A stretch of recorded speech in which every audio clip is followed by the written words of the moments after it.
Hi అండి, అందరికీ నమస్కారం. Welcome to Vijaya media. ఇప్పుడే అందిన వార్త. రెడ్ హ్యాండెడ్గా దొరికిన డిప్యూటీ సీఎం ఏకిపారేస్తున్న వైసీపీ అభిమానులు. లేటెస్ట్ అప్డేట్ రావడం జరిగింది. సో దానికి సంబంధించిన పూర్తి డీటెయిల్స్ చెప్పడం కోసం నేను ఈ వీడియో చేస్తున్నాను. వీడియోని పూర్తిగా చూస్తేనే నేను చెప్పే సమాచారం మీకు బాగా అర్థమవుతుంది. అలాగే వీడియో నచ్చితే వీడియోకి లైక్ ఇచ్చి నన్ను సపోర్ట్ చేయండి. చాలామంది సబ్స్క్రైబ్ చేసుకోకుండా చూస్తున్నారండి. తప్పకుండా సబ్స్క్రైబ్ చేసుకోండి. అప్పుడే నేను పెట్టే మరిన్ని వీడియో చూడడానికి అవకాశం ఉంటుంది. అలాగే ఈ వీడియోని లైక్ చేయడం వల్ల వీడియో కొంతమందికి రీచ్ అయ్యి ఇన్ఫర్మేషన్ మరి కొంతమందికి రీచ్ అవుతుంది. సో లేట్ చేయకుండా మన వీడియోలోకి వెళ్ళిపోదాం. పవన్ కళ్యాణ్ ప్రస్తుతం ఏపీ డిప్యూటీ సీఎంగా బిజీ గడుపుతున్నారు. మరోవైపు మీడియాతో కూడా పలు సందర్భాలలో ముచ్చటిస్తున్నారు.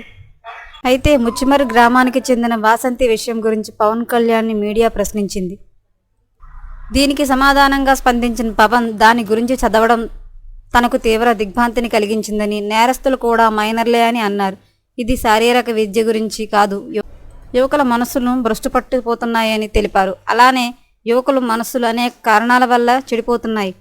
పాఠశాల స్థాయిలోనే కఠినంగా శిక్షించబడుతుందని భావిస్తున్నానని అని స్పందించారు. దీంతో వైసీపీ రియాక్షన్పై రియాక్ట్ అయ్యింది.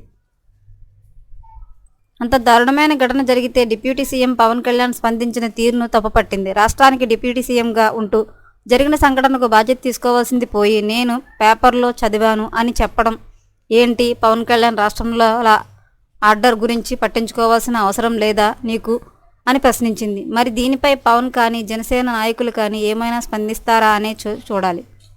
ఇక ఇది ఇలా ఉంటే పిఠాపురం నుంచి తొలిసారి గెలిచి ఏకంగా ఉప ముఖ్యమంత్రిగా బాధ్యతలు చేపట్టిన పవన్ చేతిలో 5 కీలకమైన శాఖలున్నాయి. పంచాయతీ రాజ్, గ్రామీణాభివృద్ధి శాఖ, గ్రామీణ సాగునీరు, అడవులు, పర్యావరణం, సైన్స్ అండ్ టెక్నాలజీ, ఇలా ఎంతో ముఖ్యమైన శాఖలను పవన్ చూస్తున్నారు. పర్యావరణం మీద పవన్ స్పెషల్ ఫోకస్ పెట్టారనే చెప్పాలి. ఇటీవల కాలంలో ఆ శాఖ మీద ఆయన చేస్తున్న సమీక్షలు, తీసుకుంటున్న నిర్ణయాలు ఆలోచింపజేస్తున్నాయి. డబ్బు ఖర్చు కాకుండానే మార్పులను తీసుకురావచ్చు అని పవన్ చెబుతున్న మాటలు తెలియజేస్తున్నాయి. ప్లాస్టిక్ సహా వ్యర్థాలను ఇష్టం వచ్చినట్లుగా రోడ్ల మీద పారేయడం వల్ల కాలుష్యం పేరుకుపోతుందని, గోవులను పూజించే మనమే వాటి ప్రాణాలకు ఈ విధంగా తీస్తున్నామని పవన్ అంటున్నారు.